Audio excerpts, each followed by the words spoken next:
Alhamdulillah, finally we are ready for our keynote speaker, the Reverend Al Sharpton, who is a founder and president of the National Action Network.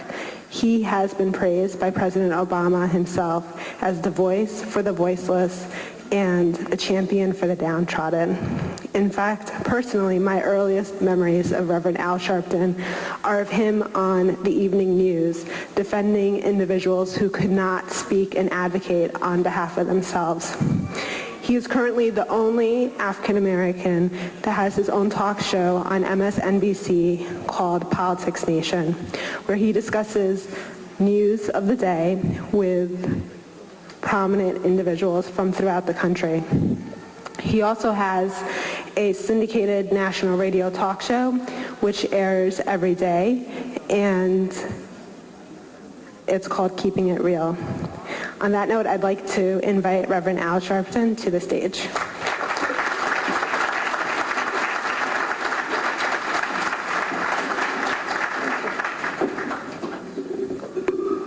Thank you.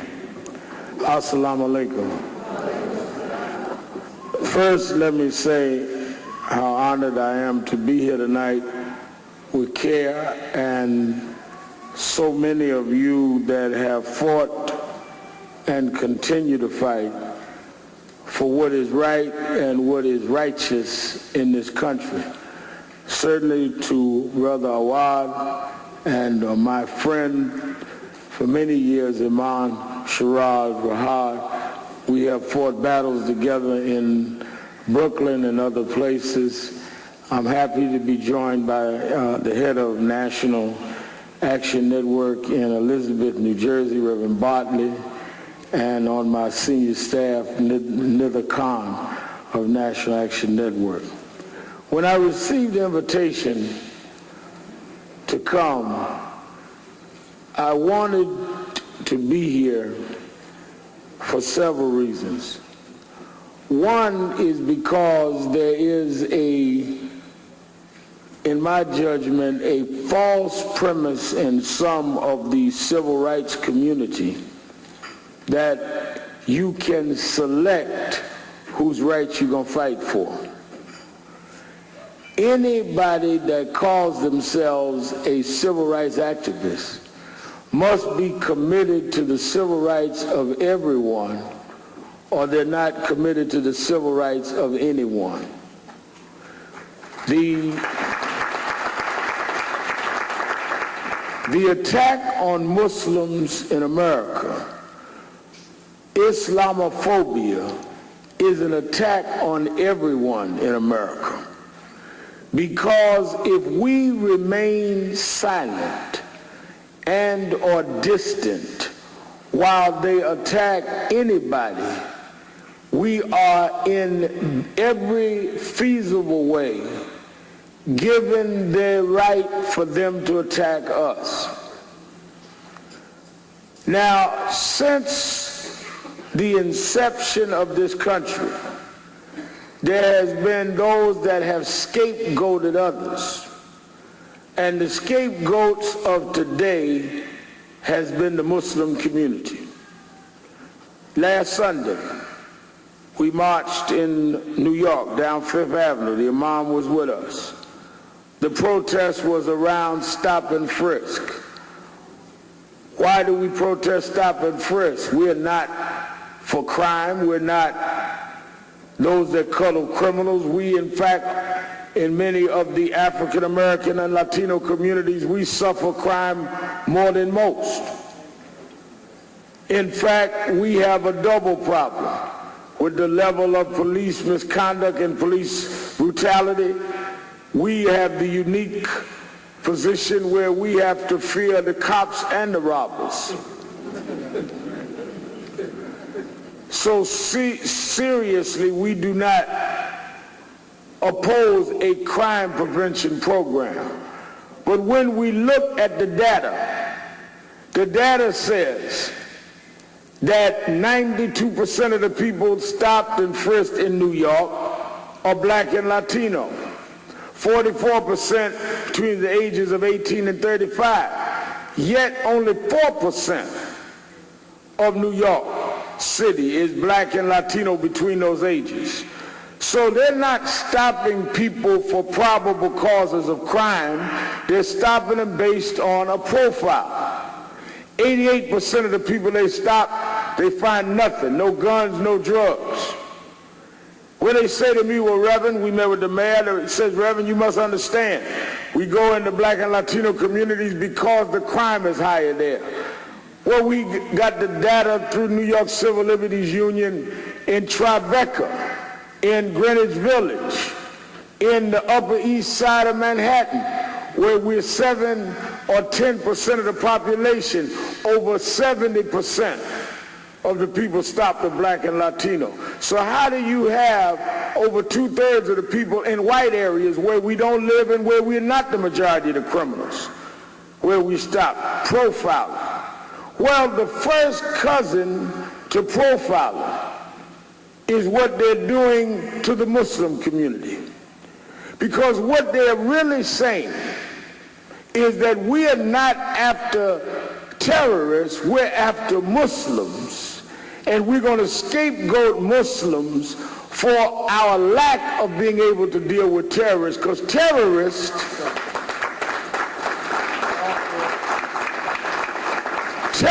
comes in any race, shape, or religion. So rather than our having an effective anti-terrorist program, we're going to blame you. And the way we're going to get away with blaming you is we're going to demonize you so no one will defend you.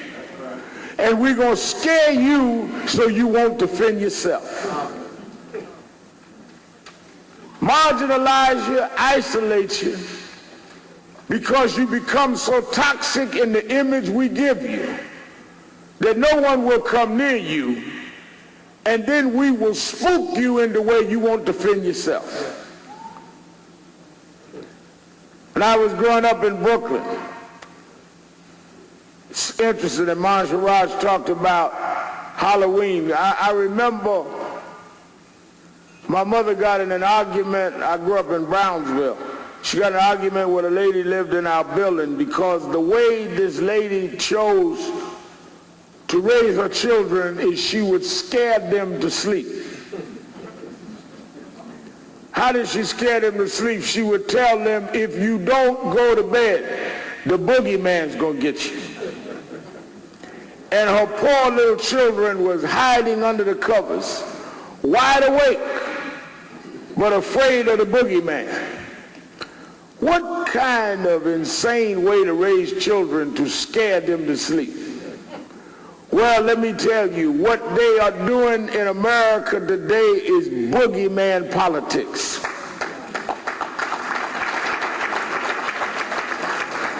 And the way that people who are insecure and inept and incompetent dominate is with boogeyman politics. They're inept, they're inefficient, they can't deliver, so they need the boogeyman. One time in American history was women, another time it was Jews, another time African Americans and Latino, now it's Muslims. So we go to the airport, we're not looking for people that clearly have an intent to harm. We look for the boogeyman, Muslims. If you're dressed a certain way, if you have a certain name, and don't dare have a Quran, boogeyman.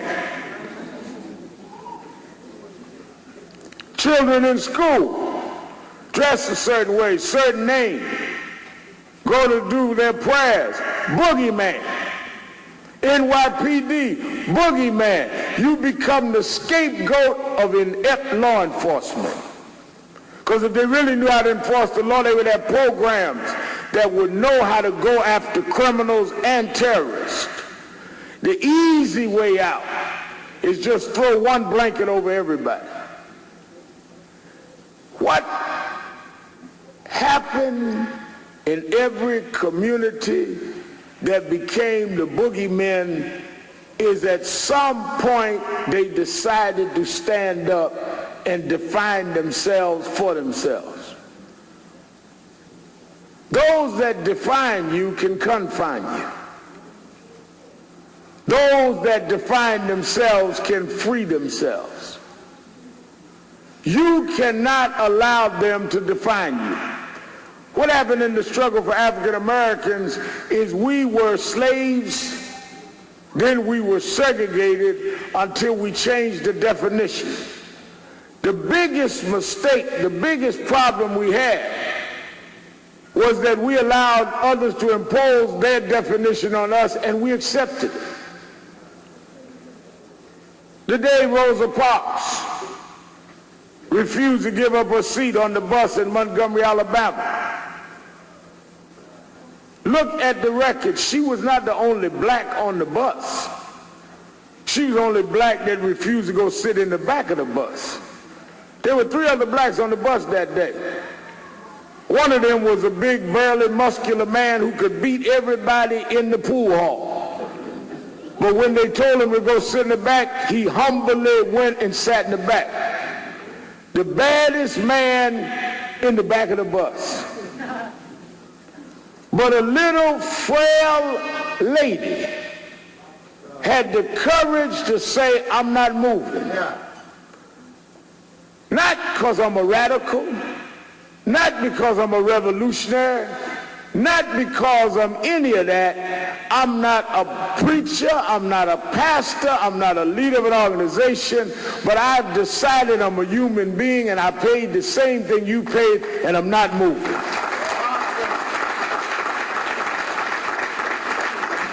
And because that woman wouldn't get up, she changed the definition of a people and changed American culture. I remember I spoke at her funeral. I never will forget. Presidents came to honor this little woman who just maintained her seat. It is in that spirit that this man and co-founders founded CAIR. They are not the first Muslims to face discrimination, but they decided to stand up and do something about it, because it is the height of hypocrisy to bow and say that I bow to no one but God, and get up from your bowing and submit to people that treat you less than who you are.